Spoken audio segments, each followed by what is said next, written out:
வணக்கம் தோழர்களே. குட்டி ஸ்டோரியில சீனாவுடைய ரோபோவை கொண்டு வந்து இது நாங்க தயாரிச்சது அப்படின்னு சொல்லி கண்காட்சியில வச்சு அசிங்கமா சிக்கி சீரழிஞ்சு அவமானப்பட்டு நிக்கிற மோடி ஸ்டோரி தாங்க பார்க்க போறோம். என்ன நடந்தது தோழர்களே? இந்தியா ஏஐ மாநாடு நடத்திட்டு இருக்காங்க. 16ஆம் தேதியில இருந்து 20ஆம் தேதி வரை நடக்கும். இந்த மாநாட்டுல உலக அளவுல மிகப்பெரிய ஆட்கள்லாம் வர்றாங்க. மிகப்பெரிய நிறுவனங்களின் சிஇஓக்கள் கலந்துக்கிறாங்க. நம்ம சுந்தர் பிச்சை வரை வந்து கலந்துக்கிறாரு. மிகப்பெரிய நிபுணர்கள், ஏஐ நிபுணர்கள் கலந்துக்கிறாங்க. விருப்பம் இருக்கிறவர்கள், கற்றுக்கொள்கிறவர்கள் அத்தனை பேரும் இதுல கலந்துக்கிறாங்க. இது ஒரு மிகப்பெரிய மாநாடாக இந்தியாவில் முன்னெடுக்கப்பட்டு வருகிறது தோழர். இந்த மாநாட்டுல ஒரு கண்காட்சியும் இருக்கு. அந்த கண்காட்சி தான் ஏஐ எக்ஸ்போ 2026 அப்படின்ற பெயர்ல நடக்குது. இந்த கண்காட்சியில உள்நாட்டுல தயாரிக்கப்பட்ட பல்வேறு ரோபோக்கள்லாம் காட்சிப்படுத்துறோம் அப்படின்னு சொல்லியிருந்தாங்க. அதே மாதிரிதான் பல ரோபோக்கள் காட்சிப்படுத்தலுக்கு வைக்கப்பட்டது. இந்த ரோபோக்கள்ல நொய்டால இருக்கக்கூடிய கல்கோட்டிவ் யூனிவர்சிட்டி ஒரு ரோபோவை கொண்டு வந்து நாங்க தயாரிச்சதுன்னு வைக்கிறாங்க. அது மட்டும் இல்ல, அந்த கல்லூரி அந்த யூனிவர்சிட்டியினுடைய பேராசிரியர் இருக்காங்கல்ல, அவங்க ஒரு பேட்டி கொடுக்கறாங்க. இது எங்க மாணவர்கள் தயாரிச்சது, இது நாங்களே தொழில்நுட்பத்தை பயன்படுத்தி தயாரிச்சது, இந்தியா ஏஐல பயங்கரமா வளர்ந்துருச்சு அப்படின்னு ஒரு பொய்யான பேட்டியை கொடுக்கறாங்க. இந்த பேட்டி மிகப்பெரிய அளவுல வைரல் செய்யப்படுது. அப்போ நம்ம நெட்டிசன்கள் இருக்காங்கல்ல, நேர்மையா வச்சு அடிப்பாங்க. பல இடங்கள்ல வச்சு வெளுத்துட்டாங்க. ஏங்க, இந்த ரோபோ சைனா ரோபோவை தூக்கிட்டு வந்து வச்சுக்கிட்டு நீங்க தயாரிச்சதுன்னு சொல்றீங்களே, இதுல நியாயம் இருக்கா? உங்களுக்கு கொஞ்சம் கூட கூச்சமா இல்லையா அப்படின்னு பல வழிகள்ல போட்டு அடிக்க ஆரம்பிச்சிட்டாங்க. இது வைரல் ஆயிப்போச்சு. இது வைரல் ஆன உடனே வேற வழியே இல்லாம அந்த நிறுவனத்தினுடைய கல்கோட்டியாஸ் யூனிவர்சிட்டியினுடைய பொறுப்பாளர் ஒருவர் வந்து, இல்லங்க இது நாங்க தயாரிக்கல, இது சீனா தான் தயாரிச்சுச்சு, இத வந்து எங்க மாணவனுடைய கல்விக்காக நாங்க வாங்கினோம், அதை தான் இங்க வச்சோம் அப்படின்னு அவங்க சொல்லி முடிச்சிட்டாங்க. இது ரொம்ப பெரிய அவமானமாயி போச்சு. அது வெளிநாட்டுல வாங்கினது, சீனால தான் வாங்கினோம், எங்க மாணவர்களுடைய கல்வி கட்டுறதுக்காக இதை நாங்க வாங்கினோம் அப்படின்னு சொல்லிவிட்டாங்க. இது இன்னும் பெரிய அசிங்கமா போச்சு. டம் டம் டம் டம்னு பேச ஆரம்பிச்சிச்சு இந்தியா முழுக்க, ஏன் உலக நாடுகள் முழுவதும் பேச ஆரம்பிச்சிச்சு.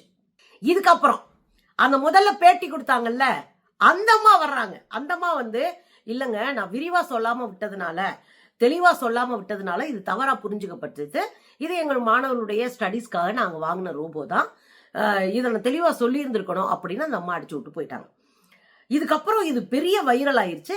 இடையில இன்னொரு கூத்து நடந்து போச்சு. இந்த அஸ்வினி வைஷ்ணவ் என்கிற அமைச்சர் அதே எக்ஸ்போல போய் நின்னுகிட்டு, அதே கண்காட்சியில் நின்னுட்டு பயங்கரமா இந்த ரோபோ பத்தி பேசியிருக்காரு.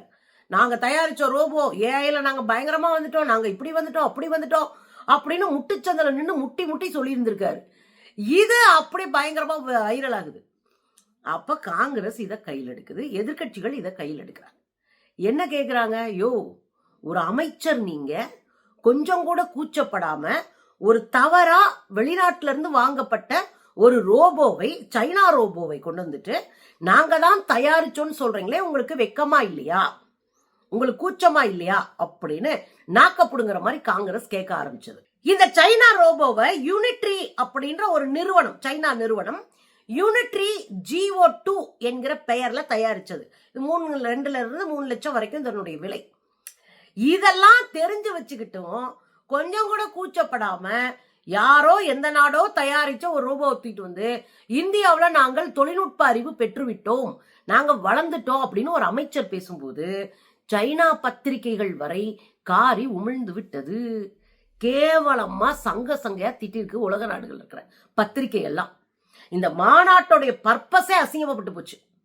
நீங்க ஏஐ மாநாடு நடத்தி நாங்க ஏஐ தொழில்நுட்பத்தை வளர்க்க போறோம்னு சொல்ற அந்த பர்பஸே அசிங்கப்பட்டு போய் உலக நாடுகள், இந்தியாக்காரங்க என்னடா அப்படி ஏற்கனவே மாட்டு முத்தரத்தை குடிச்சிட்டு மாட்டுச்சனியை தின்னுட்டு திரிகிற பயலுக, இவனுங்களுக்கெல்லாம் எதுக்கு ஏஐ, இவனுங்களுக்கெல்லாம் அறிவே இல்லை, இவனுங்க பக்கத்து நாட்டுல இருக்கிற ரோபோவை தூக்கிட்டு வந்து இப்படி பொய் சொல்லிட்டு இருக்காங்க பாருன்னு உலக நாடுகள் பத்திரிகை பூரா எழுத ஆரம்பிச்சு.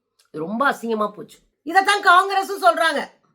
இந்த ஏஐ உச்சி மாநாட்டுல சீனாவுடைய ரோபோ தூக்கிட்டு வந்து நம்ம ரோபோன்னு சொல்லி இன்னைக்கு சீன பத்திரிகைகள் கேவலமா பேசுறாங்களே, இந்தியாவை குறித்து அவமானமா பேசுறாங்களே, கொஞ்சம் கூட உங்களுக்கு கூச்சம் இல்லையா மிஸ்டர் மோடி என்று காங்கிரஸ் கேட்கிறது. இந்தியர்களினுடைய திறமையை வெளிப்படுத்துவதற்கு பதிலாக சீன ரோபோக்களை கொண்டு வந்து வைத்துக்கொண்டு இவ்வளவு கேவலமா பண்ணிட்டீங்களே அப்படின்னு ராகுல் காந்தியும் தன் பங்குக்கு அடிச்சிருக்காரு. நாம என்ன கேட்கிறோம்னா, ஒரு தொழில்நுட்பத்தை வளர்க்கணும் அப்படின்னா அது ஆனாவனால இருந்தா வளர்க்க முடியும். உன்னை வாங்கிட்டு வந்து காமிச்சு நான் பெருமை பீத்திட்டு போறது அப்படின்றது இன்னும் நம்ம இழிவு நிலைக்கு தள்ளும். அப்ப இங்க இருக்கிற இளைஞர்களுக்கு ஏஐ குறித்த ஒரு விஷயத்தை கத்து கொடுக்காம உடனே நாங்க ஏஐ மாநாடு நடத்துவோம், உடனே நாங்க பெருசா பொழந்து கட்டிட்டோம்னு சொல்லுவோன்றதே ஒரு அரசியல் அரைவேக்காட்டுத்தனம்.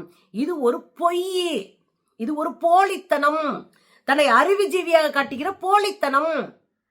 1.5 கோடி குழந்தைகள் கல்வி நிலையத்தை விட்டு துரத்தப்பட்டிருக்காங்க வட இந்தியால. 1.5 கோடி, பல ஆயிரம் பள்ளிக்கூடங்கள் மூடப்பட்டிருக்கு வடக்க. இந்த சூழ்நிலையில நீங்க ஒரு ஏஐ மாநாடு நடத்துறீங்க. சைனாக்காரன் எல்கேஜி யூகேஜிலே ஏஐ சொல்லி தர ஆரம்பிச்சிட்டான். தமிழ்நாடு ஏஐ பாடத்திட்டத்துல சேர்த்துட்டாங்க. நீங்க என்ன பண்றீங்க? எதையுமே செய்யாம போலியாக பெருமை பீத்துவதனால இன்னைக்கு சிக்கி சீரழிகிறாரு மோடி. அசிங்கமா உலக நாடுகள் எழுதி தள்ளிட்டாங்க. மோடியை அவமானப்படுத்தி எழுதி தள்ளிட்டாங்க. இது மோடிக்கு அவமானம் கிடையாது. ஏன்னா இந்த திருட்டுத்தனம் பண்றதெல்லாம் அவங்களுக்கு கை வந்த கலை. நமக்குத்தான் அவமானம், நமக்குத்தான் அசிங்கம். இந்தியர்கள் திருடர்கள், இந்தியர்கள் மூளையற்றவர்கள், இந்தியர்கள் வேற ஒருத்தருடைய கண்டுபிடிப்பை தங்கள் கண்டுபிடிப்பு என்று சொல்லி ஏமாற்றக்கூடியவர்கள் என்கிற ஒரு முத்திரையை மோடி குரூப் பதிய விட்டுருச்சு.